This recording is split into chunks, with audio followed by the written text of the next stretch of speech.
Hello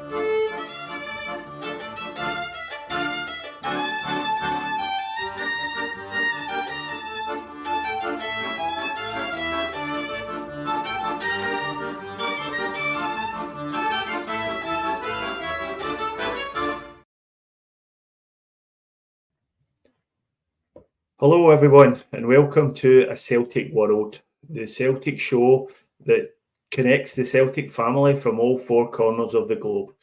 My name's Stephen and I'm coming to you tonight from Sydney on the east coast of Australia, and I'm also joined by Gav, who's in Malaysia, and David, who's also in Malaysia. So how are we doing, guys? Start with you, Gav. How's your week going? And do you have a good weekend? Yeah, everything's going fine. Had a good weekend. We're both in Malaysia, but we're 2.5 hours flight away from each other.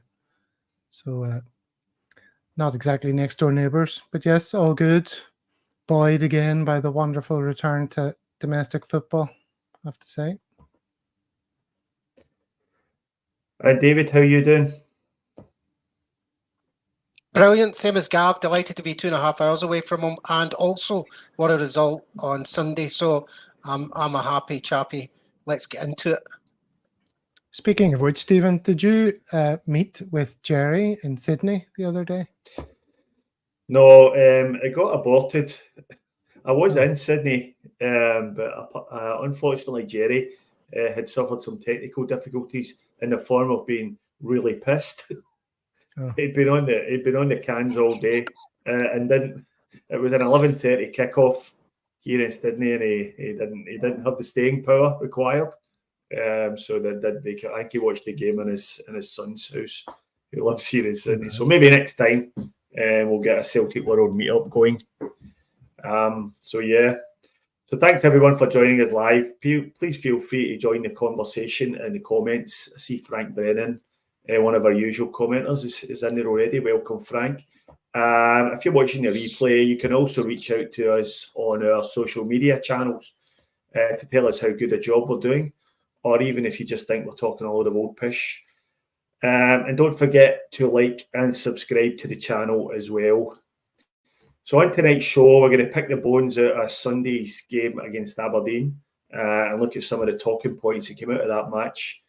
We're also going to play a pre-recorded piece with the Cleveland CSC, one of the main CSCs in North America, and then we'll do our usual social media clips. And along the way, we'll interact a bit with whatever's in the comments. So let's turn our attention first to Sunday's 6-0 win over Aberdeen.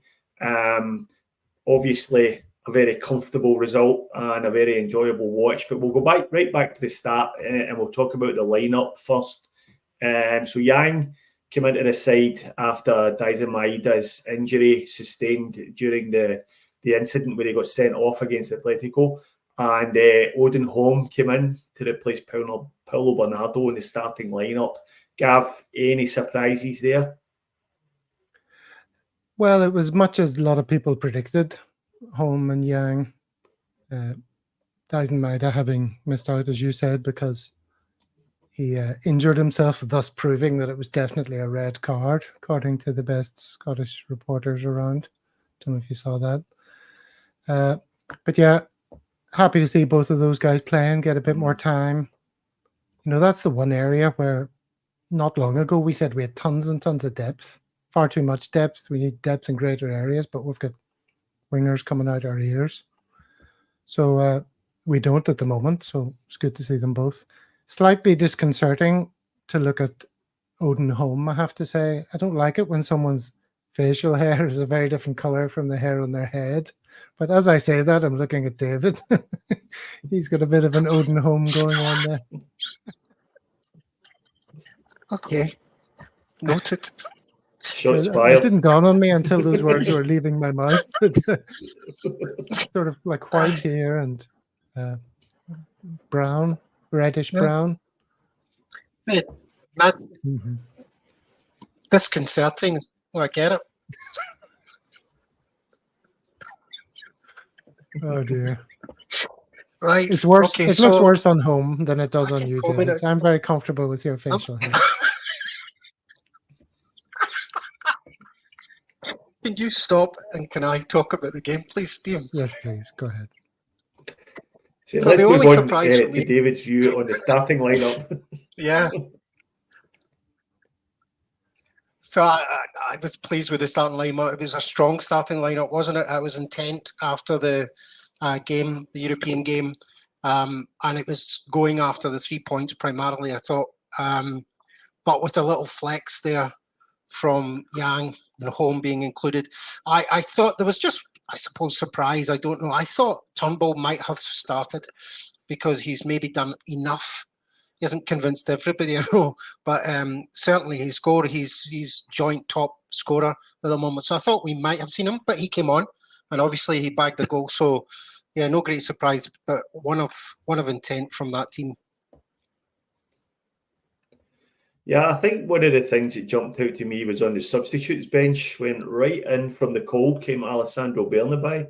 And he's not been cited in a matchday squad for many, many weeks now, but made it onto the bench and actually got onto the pitch in the last stages of the game. Gav, do you think that's down to hard work and training, or is it down to like just personnel issues? I've no idea what it's down to.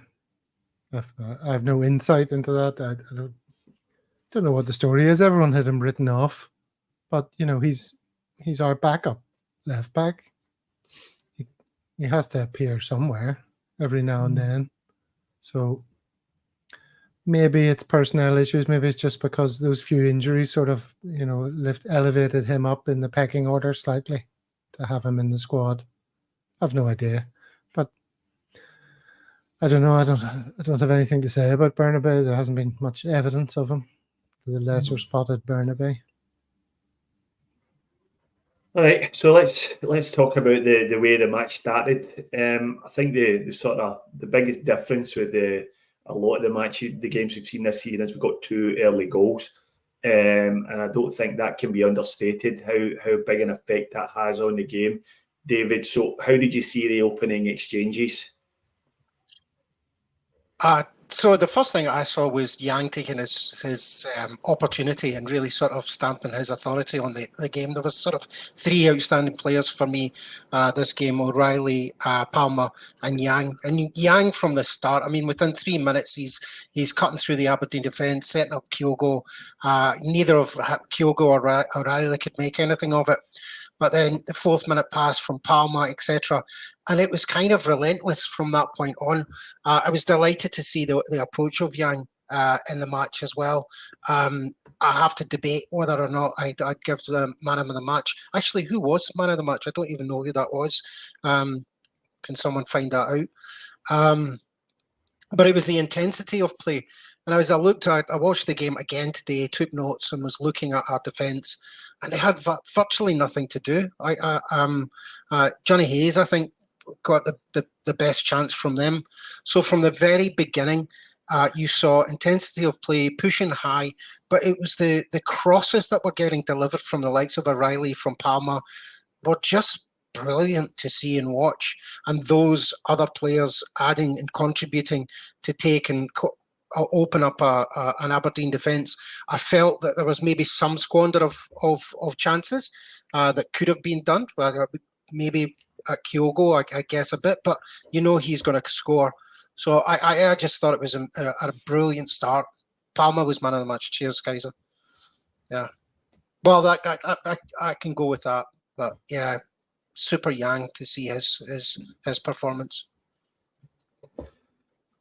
Yeah, Gav, a goal from Yang from a header from a really excellent cross from Palmer, and then an assist from Yang into O'Reilly, who squared it for Kyogo to score. Really, really positive start to the game, and we could have had a few more goals in the first 20 minutes, couldn't we?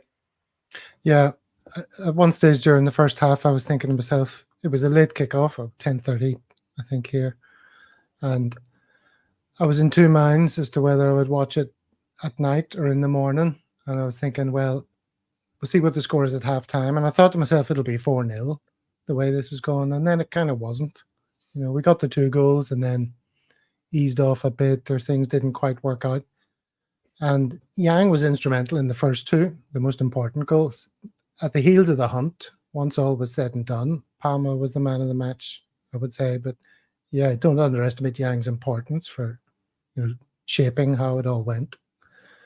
Yeah, it was very good. I enjoyed it. That Palma's first cross was like on the left foot, like out swinging from the byline to Yang. And then later on, he did all sorts of different things. That was the beauty of it. And I really enjoyed the Yang to O'Reilly cutback to Kyogo.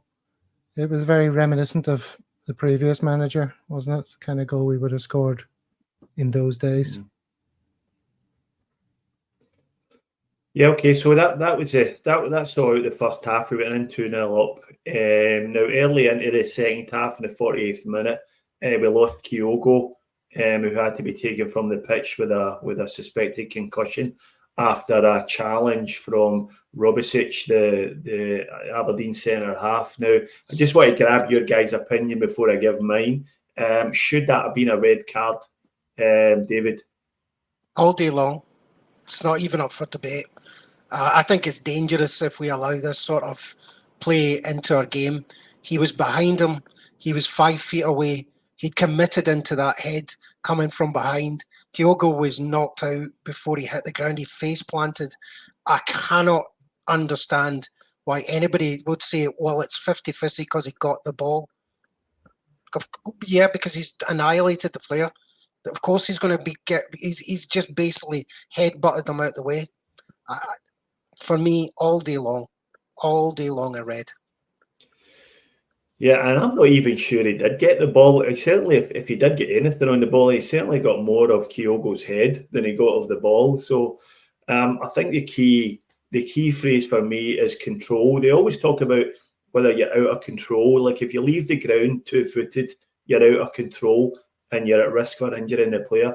Well, I don't think anybody can make a case that the Aberdeen player was in control at any point of that challenge. So I agree with you, David. 1,000,000% a red card for me. And I can't believe, well, I can really believe, but it's really unbelievable that VAR had a look at it and didn't upgrade it to a red.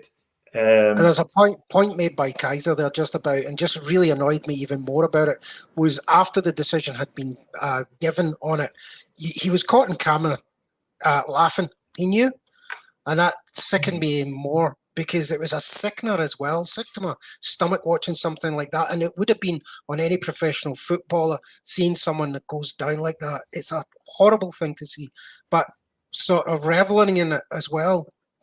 That made me even more annoyed. And Gav, what was your take? Well, I agree entirely. I mean, how is that not dangerous play? Brutal blunt force trauma to the head. He turned himself into a human exocet missile. And I'm still worried about Kyogo. I mean, I hope there's no damage there. I know he went off and he's been looked after and all, but that is not an easy thing to bounce back from. You don't really know what damage has been done there. Could be long-lasting consequences of that. Long-lasting consequences. You do not know what permanent damage may have been done. Hopefully in the immediate there's nothing, and hopefully the long-term as well, but you just don't know. And that recklessness of that approach, for me, no.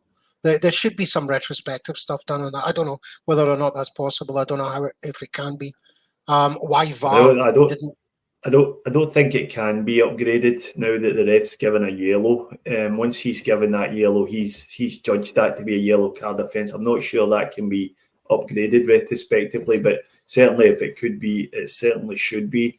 And I think definitely if we were playing again next Saturday, I don't think Kyogo would have a chance of making it. I think it will be Wednesday or Thursday before he's even allowed to onto a training field again, and that's if, as you say, David, there's no permanent damage there. So you never know in terms of, skull fractures or something. I mean, that's the sort of force you're talking about here. That's how hard he got hit. So it was a very, very poor challenge. If we I'm going to leap forward just in order to give more context to this as well. But do you remember when Yang got involved in second half, where he got a cut to his face, where it was a knock of heads? I don't think that was contentious in any way, shape or form.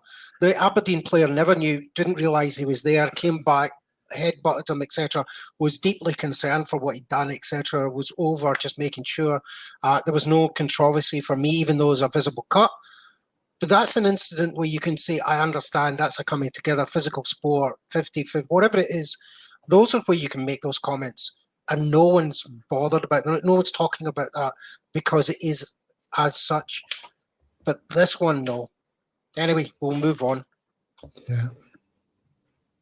Yeah, okay. So in the 73rd minute, we went 3-0 up after we were awarded a penalty following a VAR review on a challenge on O in the box, who had come on to replace Kyogo. Go to you first, Gabby. Are you okay with that decision, or do you think it was harsh on Aberdeen? I can't quite remember it, to be honest, and I didn't put it in my notes. I've just got penalty, Palma scores. What was the foul talking? So the ball came into the box. O's got his foot to the ball first, and the guys just kind of clattered him. But the ball's gone miles wide of the goal, so the ref just waved play on. But then he was obviously told to have a look at it by the VAR controller, and he clearly gets the ball first, and the guy just comes right into him and clatters him. So clear penalty for me. David, what do you think? Not so sure, honestly, because I felt that O had made his play and the ball had left him, and then the Aberdeen player takes him out. So is it a technical one? I don't know. I haven't seen it close enough to actually see the timing. I haven't seen pictures like I have of the Kyogo incident. But as I looked at it or watched it again today, I kind of thought maybe a wee bit harsh there on Aberdeen. Not as clear cut for me.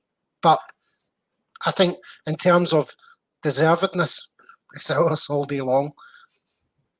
One thing I would say as well, we were good, but I think Aberdeen were particularly bad. I think they were particularly bad in the late challenges, the physical aspect, and some of the routes, the digging of the penalty spot, etc., by their keeper, etc. Some dirty play going on. So overall, I'm taking that penalty as deserved. Sure, take it. Yeah, we're a third penalty taker of the season, Gav, with Palma stepping up to take this one. Looked very, very confident. Done the old shuffling up to the ball, which always makes me nervous, but he always looked as if he was going to stick it away. Yeah, let that be the end of the penalty conversations, please. Just Palma, you take him and score. He can hit a ball. He's got the confidence. He's the man for the job. Yeah, our record from the penalty spot is pretty poor, so let's hope we can start knocking these in with a little bit of consistency. So that was in the 73rd minute. Didn't score again, no more scoring until stoppage time. 10 minutes were added onto the game as a result of the Kyogo stoppage and a few other substitutions. So we scored another 3 goals in that 10 minutes of stoppage time. We had David Turnbull with his signature goal from outside the box, and then we had 2 goals from O, both excellent finishes, I thought. Gav, what was your take on those the 3 goals in stoppage time? Yeah, Turnbull looked like he was going to arc it to the far corner, but didn't. Surprised the keeper by going near post. Nice finish, well done. Then we had Palma. Palma, yeah, that's right. Angled high outside of the right foot pass this time to the far post to O to head home. The kind of service he will definitely score goals from. That plays to O's strength, doesn't it? That kind of pass. Cue the Hawaii 5-0 music, which was doubly appropriate. 5-0. And I'll let David talk about. I'll let David talk about the final goal. So the final goal, 98th minute pass from O'Reilly, falling the ground for O and just really composed for me as well. But again, for me, it was O'Reilly's passing as well. Just those, he did one on the 30. I don't know if I'm going back to the first half, but he did one from the halfway line to release Kyogo and never went in, never made anything of it. But consistently through the game, O'Reilly, he's got, even that last pass, he falls to the ground, but has control enough, ability enough to release O, who was very composed to be able to take that goal. So it was fantastic. Again, another one. Yeah, I thought that last goal was a great finish from O. Again, much like Turnbull, he sort of shaped to go into the far corner, but went near post and he fooled the goalkeeper. So two great goals from O, and I think we should really give him a bit of credit here. You know, you should a couple give of guys on. Credit. Yeah, well, there's a couple of guys on here tonight who aren't very effusive in their praise of O earlier in the season and last season, but I think the last two games he really looks as if he's improving, and I think that's all we can expect, to the point where I think if we did have a game next Saturday and Kyogo, as we mentioned, didn't make it, I'd be okay with O starting a game. Gav, is that where you're sitting at just now? Yeah, sure. Why not? He is growing in confidence. You can hear Paul just screaming. It's because he's been given a bit of game time, you know, and fair enough. That's fine. And I'm always willing to adjust my opinion according to the evidence presented. And if he's producing the goods, then I'm up for it. I'll get right behind him. And he's producing them now in a way that I don't think we've seen, sort of 3-4 goals or whatever. It's been in quick succession like that from O since he's been at the club. So it'd be nice to see him get a bit of momentum. Yeah, David, I had the same star performers of the game as you, Yang, O'Reilly and Palmer, with Palmer obviously getting the man of the match. I had added Owen there for a good cameo off the bench, but I just want to talk a little bit about Yang. Firstly, I thought he was like so different a player to what we've seen earlier in the season. He just looked as if his confidence was high right from the first whistle. He was going inside, he was going outside, and he had the left back on toast, especially in the early part of the game. So what I wanted to talk a little bit about, did you think we look a better team with Maeda not in it? And I know this might be a bit of a controversial statement given his work rate and his energy and what he brings to the team, but I've noticed this being mentioned a couple of times by Celtic fans today about how with two technically good wingers who can take on and beat a man and whip a ball in, we look so much better and so much more positive. What would be your take on that? So there's a lot to be said for that, because we've had, I mean, this Maeda debate's been going on for quite some time, and it's not just this season as well, but he delivers so much in terms of his ability to run the ball up the wing, to take on defenders. His work rate is phenomenal. I mean, it's just exceptional. He looks as fresh at the end of 90 minutes as he does when he starts. But it's this technical capability that people, because he can often run that ball out of play. It seems that in order for him to score, he needs 2-3 chances at it every time. He doesn't seem to naturally fit into that role. But then I think we've seen improvement in his game. I think even at the start of the season, we were actually, the sort of pre-season stuff, we saw him taking a sort of attacking role as well, to with some credit. But with the shape of the team that we've taken into the season, he obviously didn't play that role. So what we see now, I think, is a release of other players within the team when we've got these technical capabilities in the team. So in this game, it's been very obvious that if you look at players who can control a ball, pass a ball, find other players, create that space, get it from difficult spaces instead of just this run up the wing and run the ball out, then great opportunities come. So it's a difficult one, right? Because you don't want to see Maeda go anywhere, but just because of his what he can do. But what we're saying is maybe we want to see a wee bit more from him in the technical aspects of his game, so that the choice for the manager is even harder.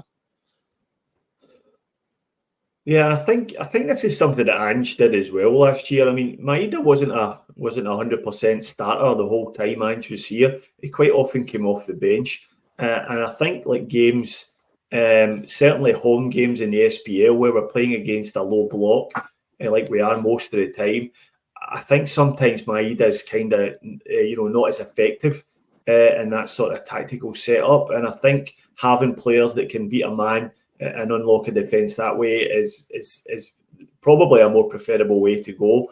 I think up to now, probably Brendan hasn't really trusted the wingers at his disposal. But if Yang hits a bit of form, and Palmer certainly looks at business, I'll go to you, Gav. What do you reckon to that?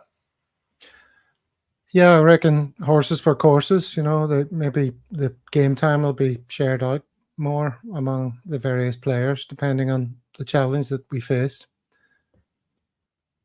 That's what I think. And the challenge that we face actually on this show is we have a video to play from Cleveland, so we don't want to be talking for much longer here, or we will overrun significantly.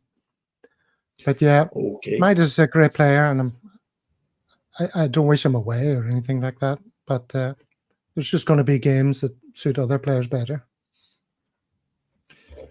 All right, so before we leave the game, just one quick note. Obviously, the Green Brigade were missing due to being banned from the stadium by the PLC board. The boys Celtic Ultras group were also missing as a protest to that decision. Did you think, I mean, obviously difficult for us to make a call so far away watching on the telly, but I certainly thought the atmosphere was kind of lacking a little bit. What did you think, David?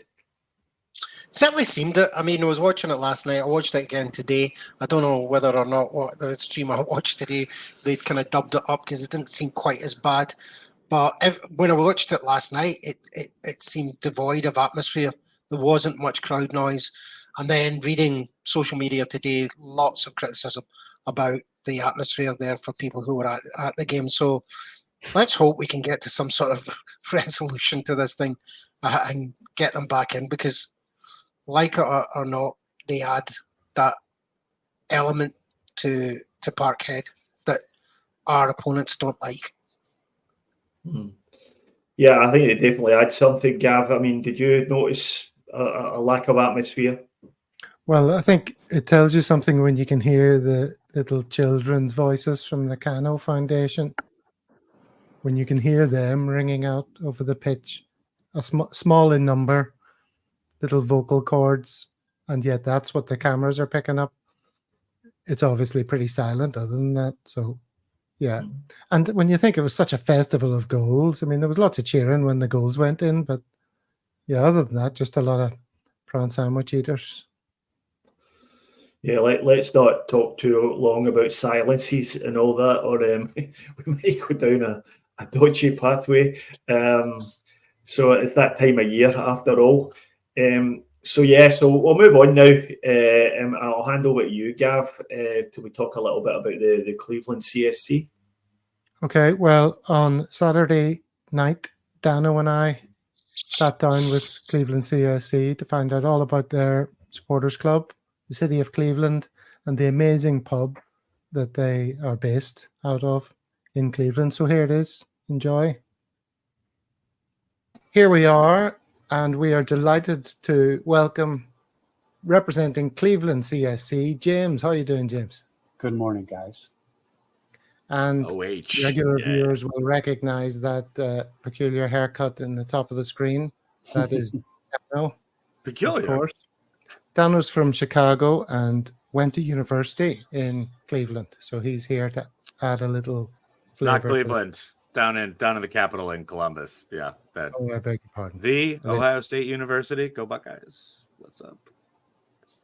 But all right, James. So you're joining us. It's morning where you are. Can you explain where you are? I am in Cleveland, Ohio, at PJ McIntyre's, the home of the Cleveland CSC, since 2012, and delighted to join you guys this morning. Well, we're delighted to have you now. The viewers of Celtic World are very intelligent people, and they know that the learning never stops. So they want to learn all about Cleveland for a start. Mm-hmm. So we're going to discuss that by initially asking the question, where in this great big Celtic world are you? Well, we are on the shores of Lake Erie, one of the Great Lakes, at northeast Ohio. You are we have a distinctive Great Lakes accent up here that people downstate, as we call it, in Columbus, Cincinnati, recognize. So we're up there, the north coast of the United States, as we call it, and heart of the Lake Erie snowbelt. So we're looking forward to that in the coming weeks. Oh boy, Very good.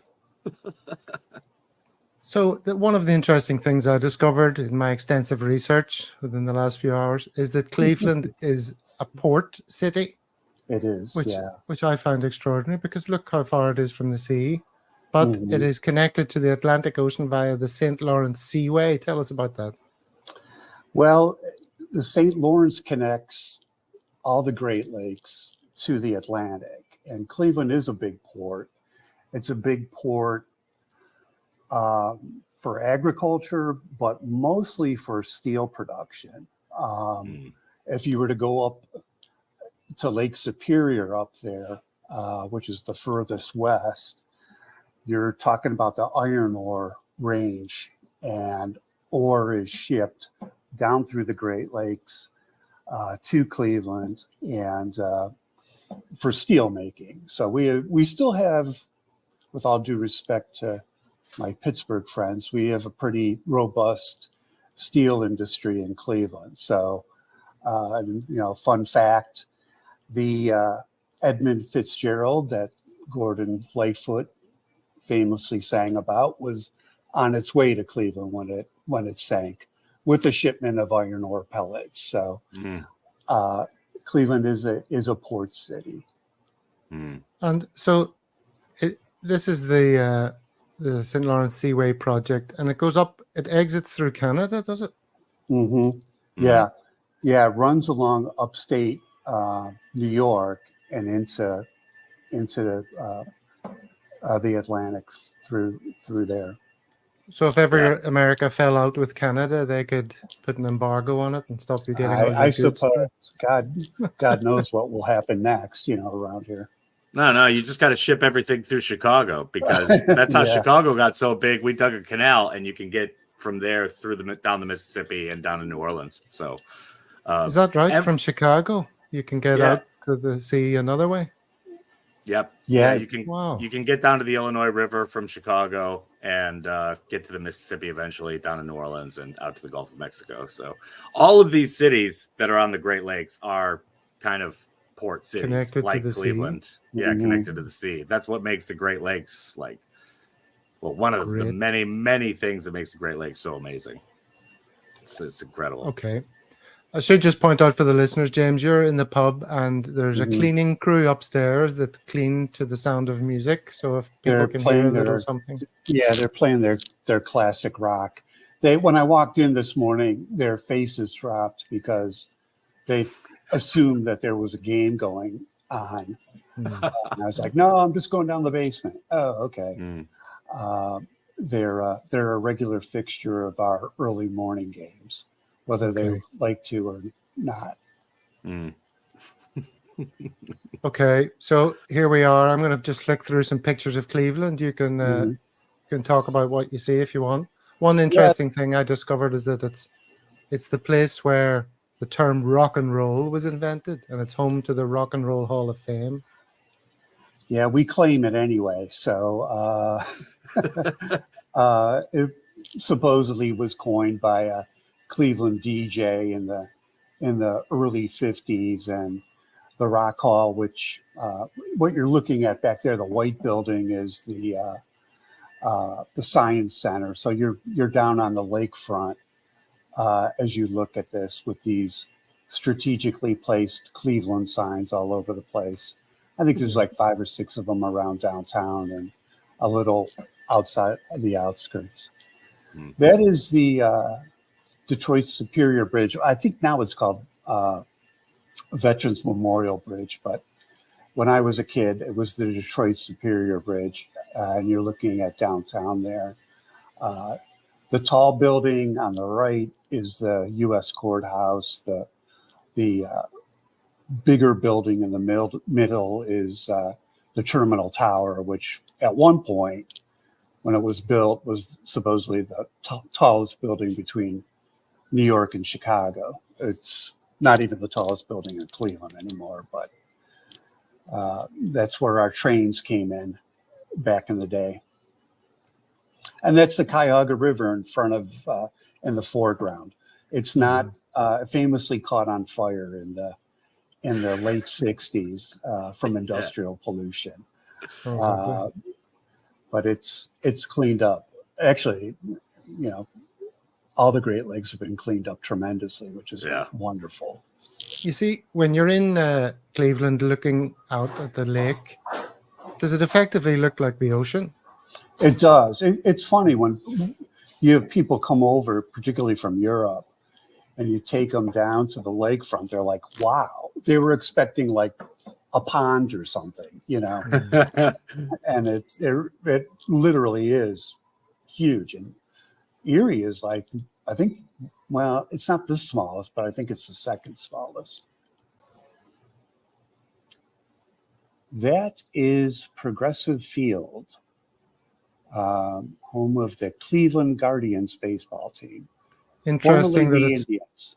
yes, that's interesting. You call it Progressive Field because as I was looking at this picture, I can see this is from the Indians' days, Mm-hmm.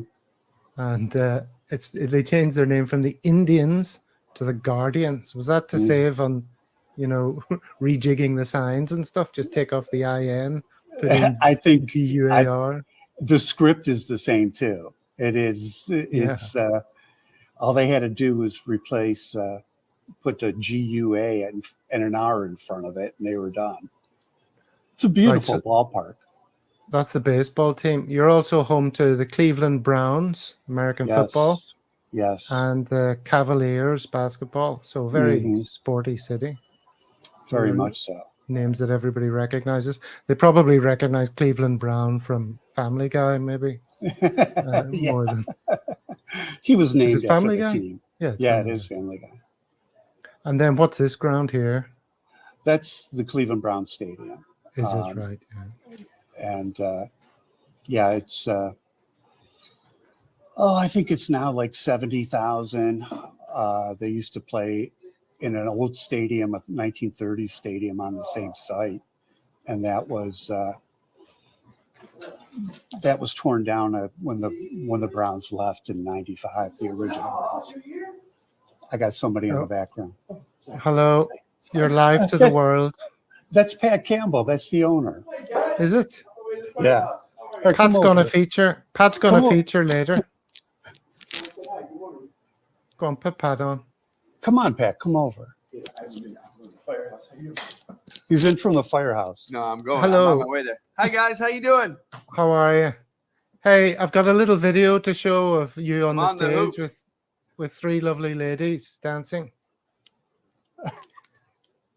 You know the video I mean? I don't know. Pat, do you know? I can't hear. Oh, that's right, because you're not plugged in. Here's a video of three lovely ladies dancing.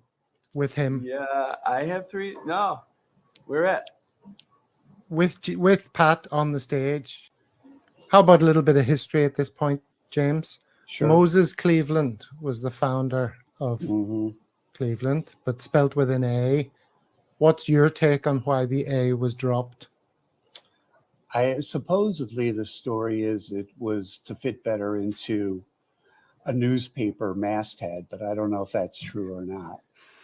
Somewhere along the line it got dropped. I've read differing views. One poo-pooed that and said even from the earliest days of mapping the territory, people misspelt it. Cleveland without the A. Now, Moses Cleveland, he was an American lawyer, politician, soldier, and surveyor from Connecticut. And he founded the city of Cleveland in 1796. His parents were Colonel Aaron Cleveland. And do you know what his mother's name was? No, I don't. His mother's name was Thankful Cleveland. Such a great name. That is a great name. It's a great old, like, sort of pioneering name, isn't it? You can imagine, you know, you've set up you've fixed the roof and you've got fresh water and Thankful Cleveland is out washing the clothes. But you would think in this era where we're all practicing gratitude on a daily basis, that maybe thankful should make a comeback as Maybe a name. it should. Yeah, Maybe it should. Yeah. grateful. Maybe- He didn't stay. He came and surveyed and left. That's pretty right. much. That's right. Didn't hang about.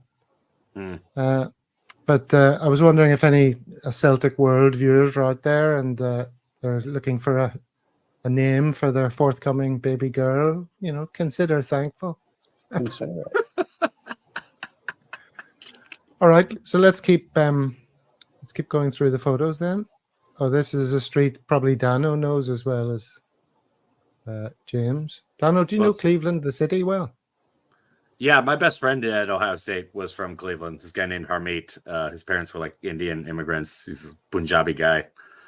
He was a true Cleveland Indian then. He was. He was as Indian as they come, I would say. Because the natives don't want to be called that for a very, very good reason. But yeah, Good choice of word there. But Cleveland Indian. So where's this, James? You're not showing it. Yeah, it's on the Oh, screen. I'm not showing it. Oh, I'm showing it to myself. Yeah. Oh, yeah, that's East 4th. Yeah. That's a little alley type street that they've closed off to vehicle traffic in recent years with restaurants, etc. Thank you. Sorry. Yeah, it's a cool looking place. You've got the House of Blues, or a couple of bowling place. Yeah. Barbecue. That's the most American looking street. Barbecue, bowling, and the House of Blues. There you go. Right. It's all done vintage in like that kind of new Camden Yards kind of way. Oh, look, it's yeah. Yeah, it's all existing infrastructure. I mean, those are Right. the original buildings. When I first started working downtown, when I worked downtown, it was a little alleyway really that they fixed up quite nicely. At the end of the street there is the arena, so it draws a lot of people downtown. Before you go to a game, you go to one of the restaurants there. And interesting, at the top of the street there is Flannery's, which was at one point home of the Cleveland CSC as well. Yeah. And here's just a typical Cleveland street. I don't know. Yeah, I think that's Prospects. I found this interesting. This 29 things to do in Cleveland. To me, this sounds like the guy was given the job. Find 30 things to do in Cleveland. He just couldn't make it happen. I do like the specificity also of Ohio, USA, as opposed to the other Clevelands that dot the map of the world. I mean, like, okay. 29 seems like a funny number to give up on. Surely he could have found one more thing. I would have thought so. It could have been anything. Yeah. He could have come and watched Celtic at PJ's. Well, that should be number one. But I mean, Dano was trying to get me to play this YouTube video that he is familiar with, which is like a spoof "Come to Cleveland" video, which shows everybody knows it. Everybody knows that. Yeah. You know that video, James? I do. Yeah. The something Cleveland tourism video or something. Yeah. Like a rushed one or something. Yeah. Hastily put together or something. Right. Hastily put together, and it ends up with saying, "At least we're not Detroit." Or And that was made by a Cleveland guy too. So we do have a kind of a self-depreciating humor here. Sure.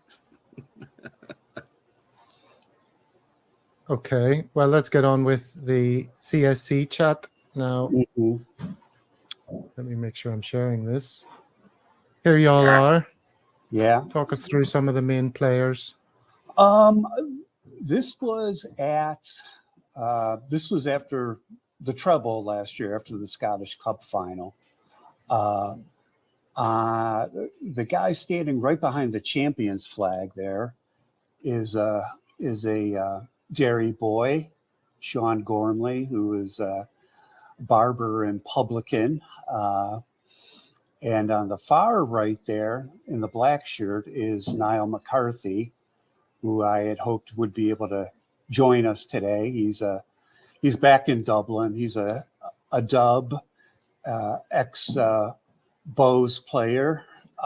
So I didn't notice until this morning that Bohemians are playing, I guess, in the All Ireland or the Ireland Cup final or something this weekend. The couple guys behind the hoop flag in the green shirt and the shorter, older guy are both expats. They're both Scots.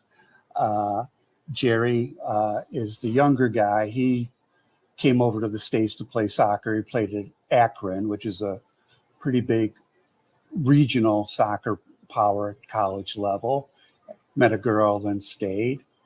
And John is next to him there. He's an interesting guy. He's one of the founding fathers of the Cleveland CSC and grew up in Wine Alley and Govan. So he grew up behind enemy lines, as he likes to say.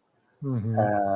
And next to him in the hoops with the ball cap on is another founding father, Mike McCann, retired iron worker from Cleveland. He's from Motherwell originally. So our club was founded by mostly expats, and that group.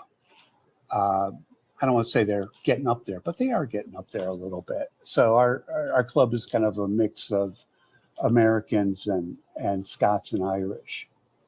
Very good. And that girl was visiting from North Carolina, believe it or not. Huh. This is a group that came in a couple weeks ago from Glasgow. The gal with the scarf and the guy next to me to my left are from Glasgow. They have family here. That's their extended family. They spent I think 3 weeks in Cleveland visiting. So it was nice to have them in town for a few games. Yeah. This is one of the guys you spoke about. He's Scottish, the guy in the middle. Yeah. He is. He actually works for a Cleveland-based company. He's based in the UK.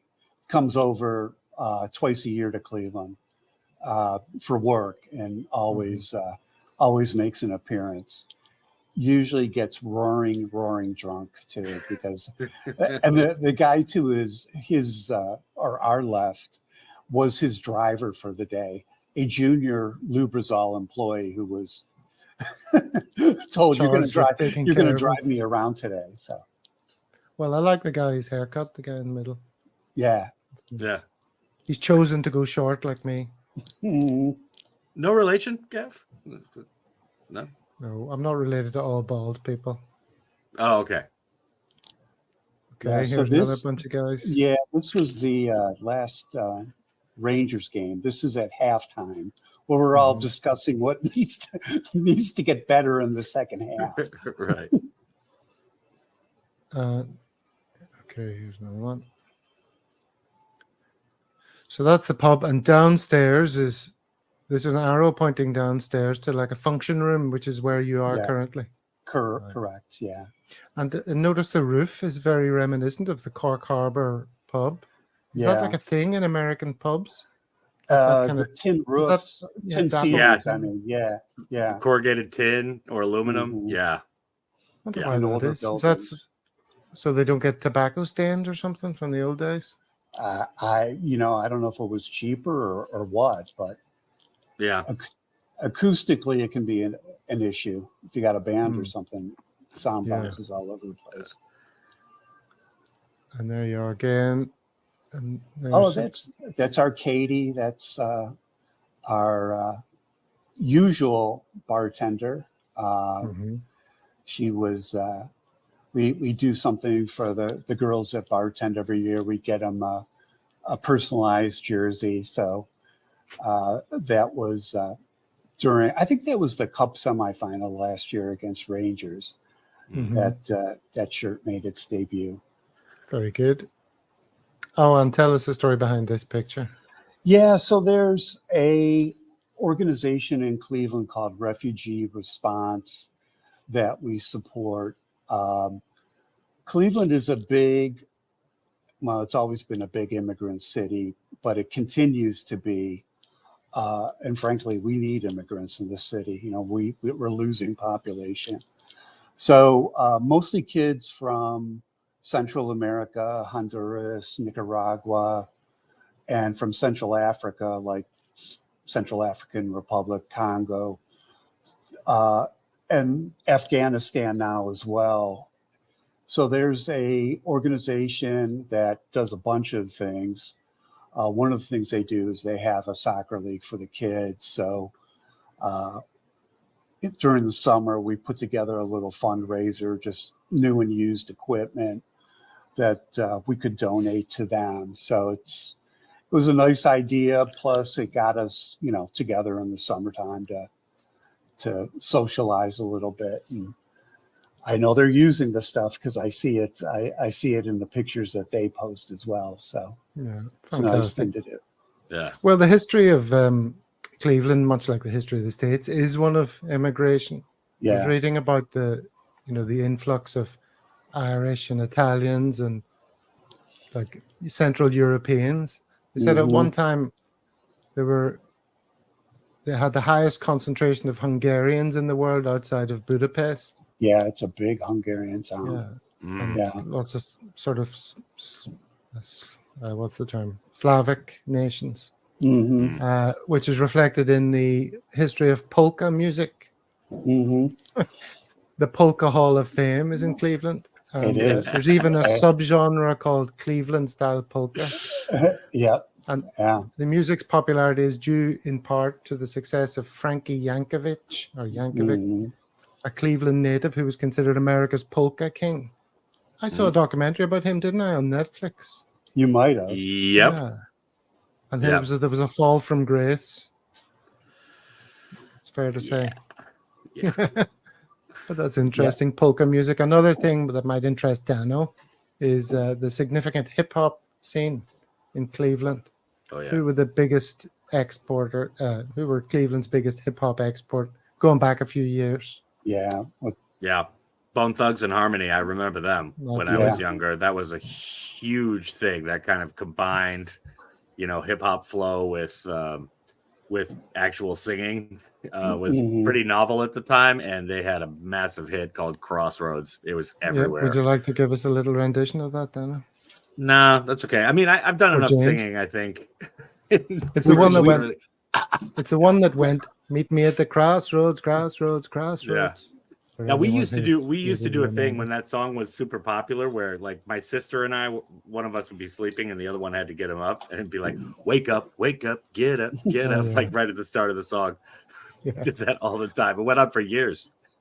But yeah. So James, I got a quick question for you because kind of wondered this about changing Jacobs Field to Progressive Field, right?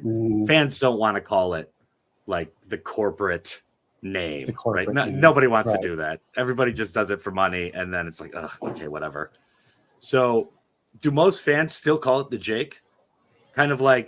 It's kind of like refusing to call the Sears Tower Willis Tower. It's like still the Sears Tower in Chicago. I think that's it. Yeah. I mean, there's a couple of local T-shirt places that sell, and my daughter's got one of them, a T-shirt that says "Still the Jake." It just sounds cooler. Progressive. It's not because the city is progressive or the team is progressive. It's Progressive Insurance, which is based in Cleveland. Yeah, but it's also funny because my friend Harmeet, he always used to use this term like, "Oh, that's Jake. It's terrible. Like it's awful." Is that Cleveland slang? I'd never heard it anywhere else. He'd say, "Oh man, that shit is Jake," and I'd be like, "What is he talking about?" Yeah, no, it's not a Cleveland thing. It's kind of an older American thing, really. Yeah, everything's Jake. Yeah, yeah, right. I always thought it was funny that the place the Indians played was called the Jake, and he would use that term. Being an Indians fan, like, it's whack. It's terrible. Well, that's Well, That's where the James, Indians play. interesting you mentioned whether Cleveland's a progressive place, because it's in the news at the moment because it's just passed a couple of progressive policies, one on abortion, one on marijuana. I imagine in the run-up to that, there was lots of plays on words of the middle syllable of the state, Ohio. Yeah. Was that everywhere? That's how they sold it. Yeah. Yeah, exactly. Well, both of those passed, and Ohio is, well, it's probably like Illinois, Chicago, you got Chicago and then you got downstate, and Right. Ohio is the same. You got three major cities, Cincinnati, Cleveland, and Columbus, and the rest is pretty rural and pretty socially conservative. Yeah. So, I think, well, not to get too political, but I think some people in the state of Ohio take things too far, and I think people probably reached that point with this election. So, not that we're going to start voting Democratic in 2024 necessarily, but yeah. This handmaiden's tale government has been rejected in Ohio. So, Yeah, I was reading about that. Yeah. Okay, well, let's get back to matters we are all more comfortable talking about. I can Boozing. talk politics too. Let's go to the pub instead. Let's go to the pub. Absolutely. Yeah, PJ McIntyre's. Yeah, beautiful pub. Opened in 2007. Pat Campbell, who's the owner, wanted us to come down and watch there first. Pat, and actually one of the guys that's in the CSC is Pat's best friend. They danced together in Lord of the Dance. And he's a Scot. He's from Glasgow. So Pat was. So just to repeat familiar. what you said in there, Pat, the guy who runs the pub, used to be the lead dancer in River Dance or Lord of the Dance. Yeah. Right. So that's amazing. And Yeah. here's, I've just put up on the screen a little blurb that they say is about the pub. It says, pubs in Ireland are much more than places for drinking. They're social experiences, part theatre, part debating chamber, part living room. Our aim at PJ's is to bring Cleveland a truly authentic traditional pub with the serving of rashers and sausages at one end and the other serving foaming pints of stout. Throughout the pub, we have a bric-a-brac displayed representing Irish music, literature, sports and history, whilst PJ's is far from spit and sawdust with its elegant handmade tiled floors, custom finished black walnut and its vintage original ceiling. Oh, there you go, the ceiling. Yeah. It still manages to retain the coziness of an old Irish pub. That would bring a tear to an Irishman's eye. It would. It would. That's indeed. fantastic. It really is the social hub of the neighborhood. That's for sure. It's This would also bring a tear to one's eye. All those empty bottles of Jameson's. the chandelier. No, if one of them, Chandelier, if one of them had a little bit left still, that would bring a tear to the eye. It's like, Now, it was voted the Tragic. number one Irish pub in Ohio, so I was looking up all these number one Irish pubs, and I came across this humorous one in Mississippi, Fenian's Pub. Like, I know in America the term Fenian is maybe something different from if you come from Belfast, but Yeah. to me, Fenian's Pub is like something people would mutter under their breath, a reason not to go in there. That's a Fenian's Pub.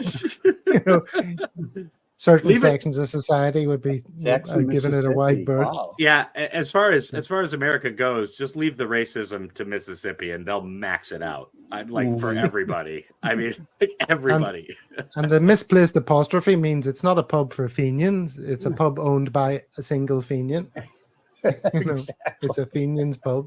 Yeah, that is So such here a we- Midwestern thing too, like a Here we are Central back at- America thing. It's so weird. Look, McIntyre's in the sunshine. In the sunshine. McIntyre's in the snow. Yeah. Look at that snow. Lots Soon of come. Soon come. Pretty harsh winters. Yes. And look here, some people playing on the stage. Now look at that stage. This is Yeah, it's in the pub. fantastic. Yeah. You've got stacked stone wall with the map of Ireland in relief. and then a couple of stained glass windows, Celtic windows, and a fireplace. That's just awesome looking. It's incredible. When we have people from other CSCs come, if they're in town for work or whatever, they're just knocked out by the place. And it is a fantastic space. And that stage gets used for all sorts of things. And now might be a good time to play the little video that I have, which is the owner of the pub, Pat Campbell, or the boss. And he's on stage dancing with some of the local ladies. So enjoy this 1 minute of traditional Irish dancing.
How about that then?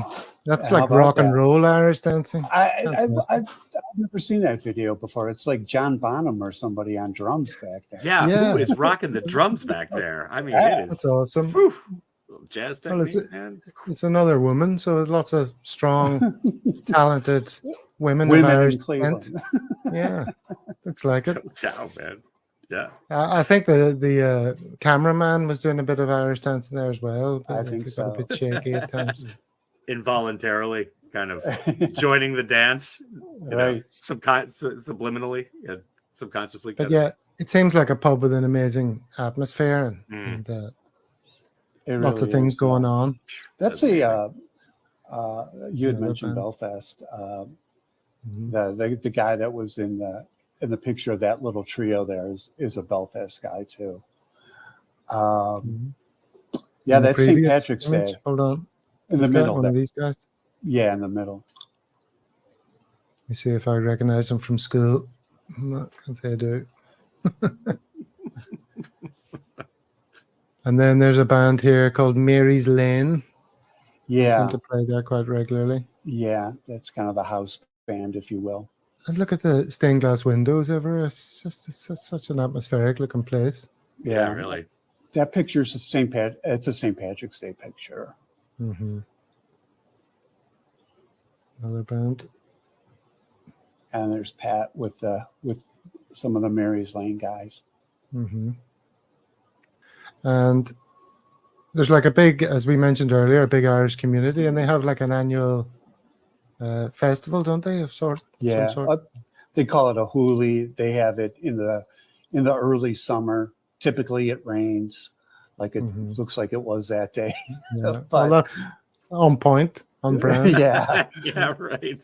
And that's the Cleveland Police Pipe Band, I think. Mm-hmm. And there's McIntyre's again, and sitting outside. Yeah, lovely patio too, man. It's really well set up. Yeah. Yeah, it's a cool place.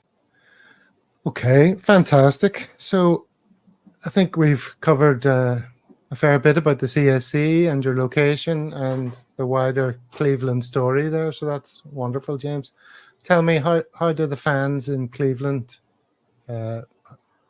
view Brendan Rodgers so far this season, and what are your expectations going forward? I think there was a sense of deja vu for sure.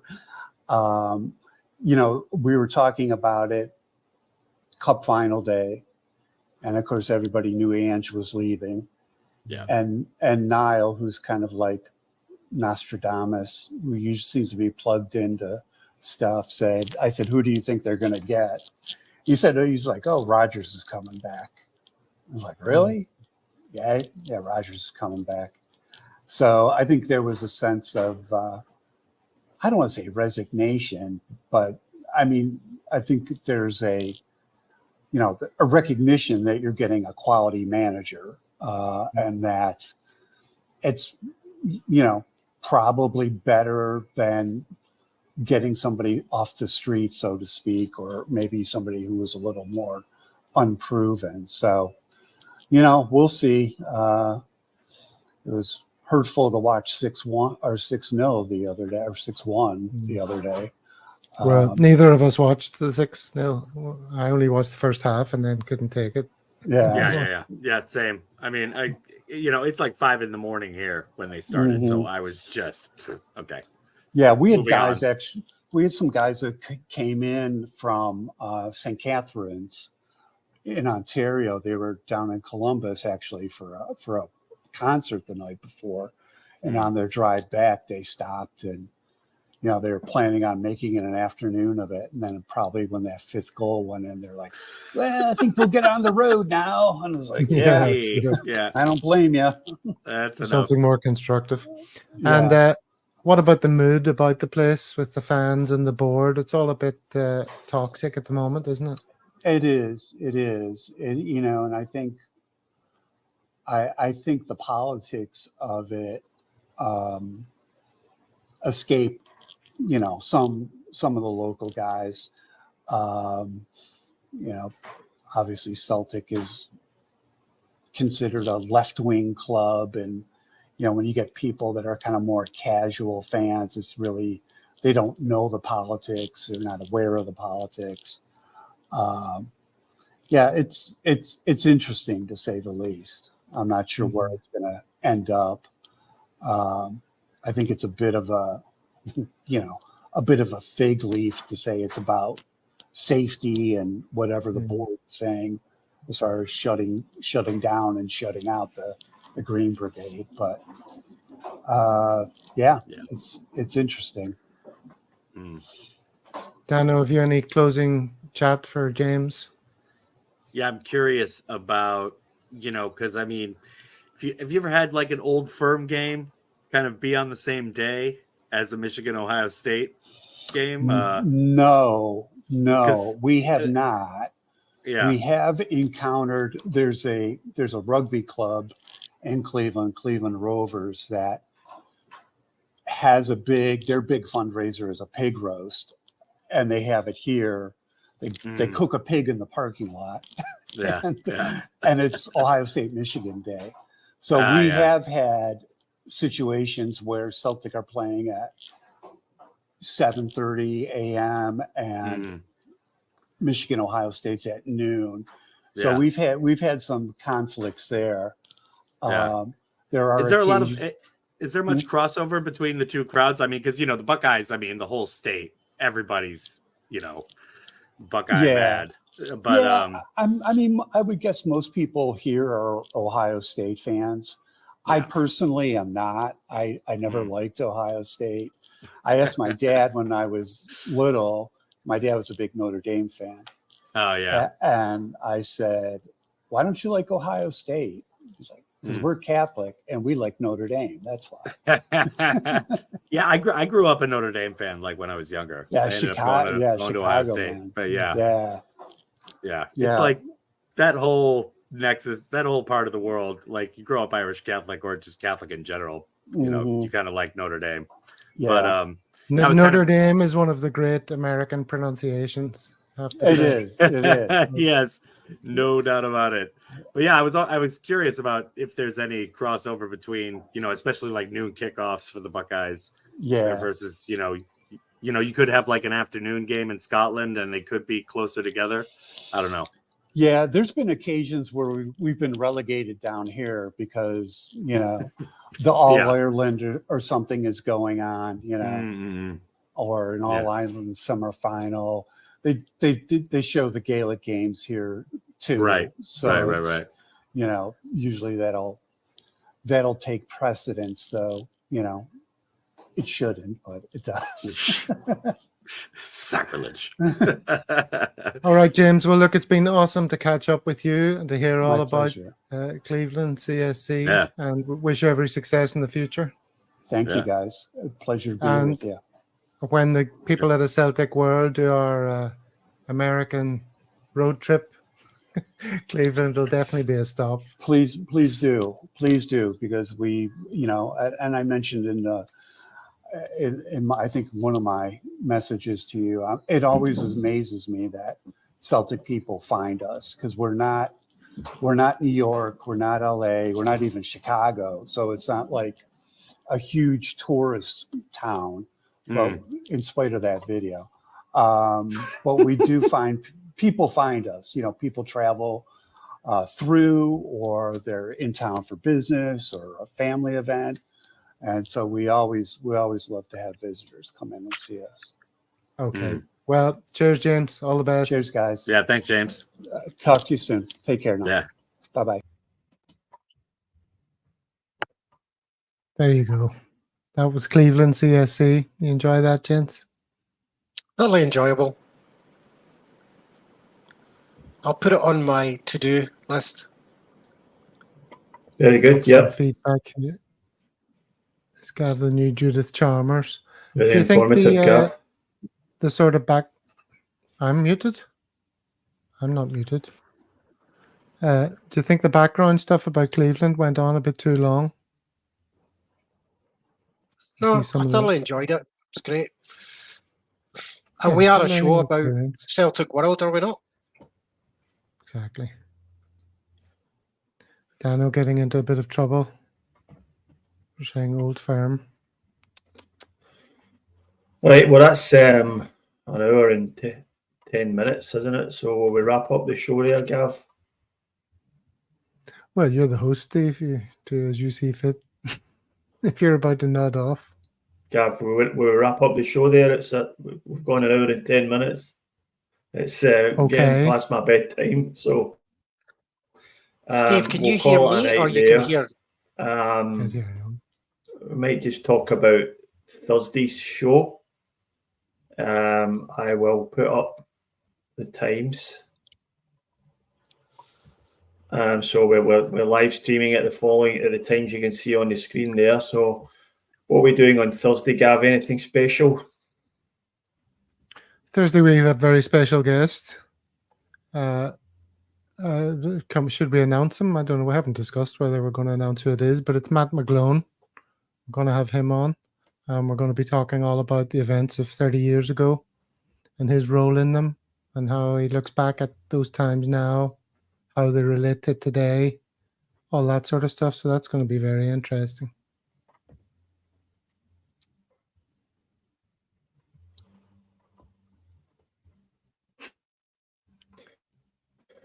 All right, sounds good. So with that, I'll say thanks for joining us, Gav. Thanks for joining us, Dave, and thanks for everyone in the comments. And we'll see you all down the road. Thank you.